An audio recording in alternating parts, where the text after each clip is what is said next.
Bom, então a ideia é criar um tutorial que explique a utilização do Illustrator integrado com o Blender, né? Então, no caso, a gente vai criar um vetor e exportar do Illustrator para o Blender. Isso, como tema, resolvi adotar a parte de sinalização, peguei esse exemplo aqui como referência. Então, porque é basicamente uma linha reta, que é mais fácil de desenhar no Illustrator, que vai ser exportada para o Blender, extrudada e depois texturizada. Bom, para isso a gente começa no Illustrator, criando um novo arquivo. Esse novo arquivo eu tenho que criar ele de um tamanho gigante. Eu tenho que mudar aqui minhas unidades para centímetros e criar a largura e a espessura de 500 por 500 centímetros, ou seja, uma tela, uma área de trabalho de 5 metros por 5 metros. E aí eu aperto aqui OK. Com isso agora eu posso desenhar o perfil. O perfil é bem simples, é basicamente uma linha reta para cima, para um lado, para o outro e até terminar aqui, tentando ocupar ao máximo a área de trabalho. Agora eu vou pegar a seta branca, selecionar este e este vértice aqui de cima, vou mexer um pouquinho e vou selecionar este e este vértice aqui de cima e mexer bastante. E aí eles vão... Parei que eu não selecionei os outros. Agora eu vou selecionar esse e esse vértice aqui de cima e vou fazer isso. Então com isso eu tenho esse perfil. Uma coisa que eu tenho que cuidar é que apesar de ele estar branco aqui, ele está com preenchimento de cor branca. Então se eu levar isso para o Blender, toda essa parte vai ficar branca, como se eu tivesse com essa situação aqui, se eu botar o vermelho, né? Então é assim que seria exportado. Então eu tenho que deixar aqui sem preenchimento e com o contorno. O contorno eu vou botar aqui um tamanho maior, vou botar tipo 10 pontos para ele ficar mais visível nessa escala. Agora uma outra coisa importante, se eu pedir para visualizar aqui as réguas, é que o ponto 00 no Illustrator é esse ponto aqui. Se eu quiser que ele caia no ponto 00 corretamente no Blender, eu tenho que pegar essa forma e mexer até o ponto aqui 00 aproximadamente. E aí agora, apesar de ele ficar fora da área de trabalho, mas na realidade, na hora que ele exportar, na hora de importar no Blender, ele vai estar na posição certa. Então, File, Save As, e aí entra uma parte importante, a gente tem que mudar para SVG e escrever ali base modelo. Vou salvar por cima. SVG. Agora um parâmetro importante, tem que salvar como SVG 1.1, Presentation Attributes e desabilitar todas essas opções aqui. Elas vêm ligadas, a gente tem que desligar para que o Blender possa interpretar corretamente. No Blender, basicamente, a gente vai selecionar o cubo e deletar, fazer aquela configuração básica, né? File, User Preference, nos Input botar como Left e no System habilitar o CUDA. Isso vai permitir usar o renderizador Cycles, é o Cycles Render que a gente usa, acelerado pela GPU. Então a gente tem que botar GPU Compute, que ele vai ficar bem mais rápido na hora de renderizar. Feito isso, eu vou importar o SVG que a gente fez. Então, File, Import, SVG, clica lá na pasta sinalização, base modelo, import SVG. Está aqui. O modelo veio aqui, extrudar. Ele veio num tamanho pequenininho, ó, perto do tamanho que ele foi criado lá no Illustrator, mas é um tamanho que a gente consegue perceber, enxergar ele direitinho. Então eu clico aqui na parte da curva e vou pedir para extrudar ele. Então vou botar aqui extrudação de 1. Ficou muito, vou botar aqui 0,6. Acho que agora um pouquinho menos, 0,4, 0,5. Aí. Eu tenho um tamanho mais ou menos na proporção da minha referência. Agora, para mim seguir trabalhando, eu preciso alterar isso aqui para malha, porque enquanto ele estiver como linha, eu não vou conseguir texturizar com tanto controle como quando ele é como malha. Então, para isso, a gente vem aqui em Objeto, Convert to Mesh from Curve. Então, ele vai converter em malha a partir da curva. E agora é só eu entrar no modo editável, vai aparecer de forma poligonal. Então agora eu vou continuar trabalhando no sentido de texturizar corretamente isso. Para isso eu vou clicar aqui nos materiais e criar um novo material, que vai ser sinaliza, e que é um material difuso, e que na cor eu vou clicar aqui e carregar um Image Texture. Open, de novo lá na pastinha, eu tenho aqui essa textura aqui, Open Image, e aqui eu vou trocar para UV Image Editor. Volto para o modo editável, Edit Mode, seleciono tudo e aperto U de Unwarp. E aí ele vai aparecer aberto aqui. Não estou enxergando a minha textura, então eu abro aqui e vai aparecer ali a carregada, porque eu já carreguei no material. Clico aqui e aparece aqui a minha textura. Já posso ver, ó, se eu mudar aqui para Texture, eu vou ver o resultado da minha textura quando eu mexer, ó, que eu tenho que rotacionar, tá de cabeça para baixo. Então, Rotate 180. Então, o toilet ficou na posição correta, só que esses aqui ficaram na posição correta, estes caras aqui estão faltando. Então, uma das formas de consertar isso é clicar nesse botãozinho aqui e nesse aqui da face. Aí eu desseleciono tudo, B, faço essa janela, e G, movo essa janela aqui no eixo X para cá. Tab para sair do modo editável. Isso, a gente agora tem que criar o que seria a parede.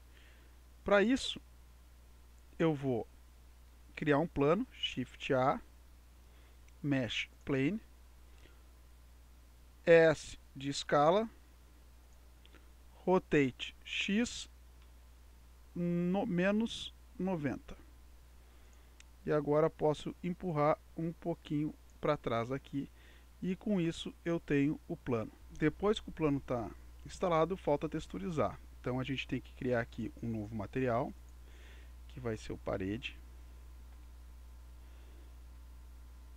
E clica aqui e pega Image Texture, Open, de novo lá na pasta de sinalização, vai ter aqui a textura da pedra, Open Image, e falta o que? Falta abrir a malha dessa parede, né? Então, para a gente abrir essa malha, a gente aperta Tab, U, Unwarp. A gente tem que olhar aqui, ó, e carregar a textura correta, que é a textura da pedra. Então, a gente vê ali que a textura da pedra está bem aplicada, certinha, dando a ideia da parede. Agora, a gente precisa enxergar através da câmera. Então, a gente clica aqui para criar uma outra janela. E a gente aperta o 0 do teclado numérico para enxergar através da câmera. Então, olhando de cima, tecla 7, a gente consegue perceber que minha câmera está do lado errado. Então, eu vou clicar aqui, vir para cá, rotacionar, para que eu possa começar a chegar perto de enxergar o que eu quero. Bom, eu estou enxergando aqui de cima para baixo, então clico em 1 do teclado numérico, desço aqui a minha visualização para baixo da peça que eu quero, clico aqui no Rotate, mudo para local, para ele girar em torno do seu próprio eixo, e aí aqui eu posso ajustar essa rotação de forma que ele esteja olhando ali de baixo para cima. Eu vou levantar um pouquinho mais para enxergar um pouquinho mais de baixo. Vou olhar, clicar no 7 aqui. Acho que pode ser um pouquinho mais de frente. E girado um pouquinho aqui. Então aqui já seria um ângulo um pouco mais próximo do que seria algo interessante, né? Vou baixar um pouquinho mais e girar um pouquinho mais ainda a vista para ter um pouquinho mais de perspectiva. E aí, com isso eu estou terminando de posicionar a câmera. Bom, Depois de posicionada a câmera, a gente tem a seguinte situação. Preciso renderizar. Quando eu aperto aqui, ele entra no modo de renderização. E aí a minha cena está escura, porque ela não tem ainda a luz do dia, não tem uma luz principal, então falta uma série de elementos. Então eu clico aqui e está só com essa luz padrão cinza. Eu clico em Use Nodes, clico aqui, Sky Texture. Então agora ele botou a luz do céu. Falta uma luz principal. No caso aqui eu vou criar uma, vou pegar essa luz que já existe, vou puxar para cá e vou trocar ela de luz pontual, que é uma luz muito pequena com uma sombra muito dura. Eu vou mudar para área. E aqui eu vou dizer que o tamanho dela vai passar de 2 por 2. Clico aqui em Multiple Importance para otimizar o cálculo e clico em Use Nodes. Para compensar o azul do céu, vou deixar essa luz um pouquinho mais quente. E vou aumentar a intensidade dela, por exemplo, para 500.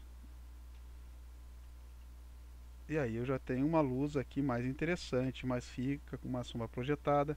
A qualidade do meu render é que não está muito bom. Então eu clico aqui e vou mudar aqui no Sampling para número de etapas. Preview eu vou passar para 200 e o render eu vou passar para 500. Também aqui na parte de performance eu vou passar os tiles de 64 para 256 por 256.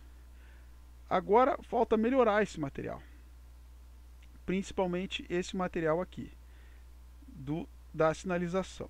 Por quê? Porque se eu olhar aqui de cima, eu vou ver a parte de dentro ali também continuar aparecendo. No ângulo que eu escolhi não aparece, mas se eu olhar com cuidado vai aparecer.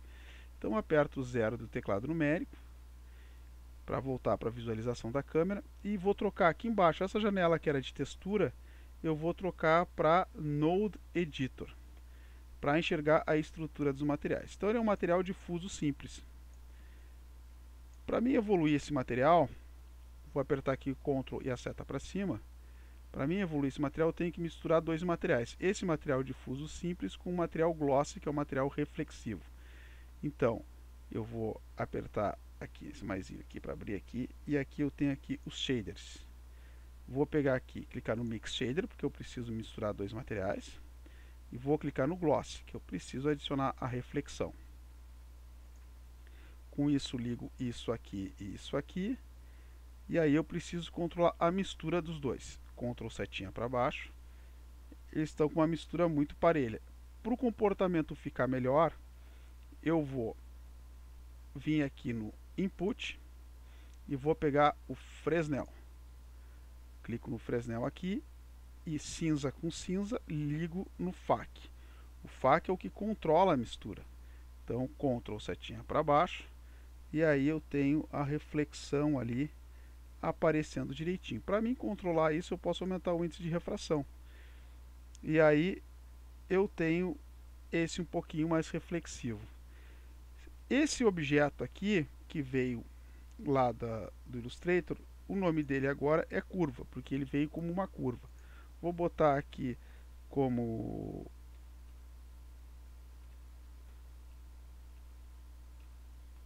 Sign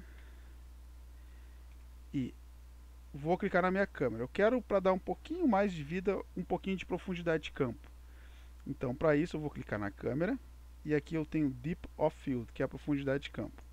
Digo que o foco vai ser no Sign, que eu acabei de renomear, e que vai ter 6 lâminas e que ele vai ter um desfoque de 0,1. E aí a gente começa assim a perceber o foco suave, né? Se eu quiser, eu posso deixar mais perto. Se eu tirar a distância aqui, por exemplo, posso botar uma distância de 5. E aí, ao invés de usar o objeto, no caso o foco com a distância de 5 ficou mais focado aqui e menos lá. Uma opção que eu achei mais interessante. Então agora, para finalizar o tutorial, a gente tem que só fazer o render.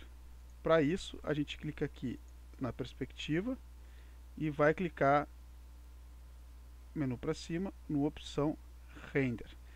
ele vai renderizar em 1920 por 1080 com 50% do tamanho. Então vai ficar 960 por 540. Render. E aí ele vai começar a renderizar o render final. As texturas vão estar disponíveis no Pinterest e o link vai estar abaixo no tutorial.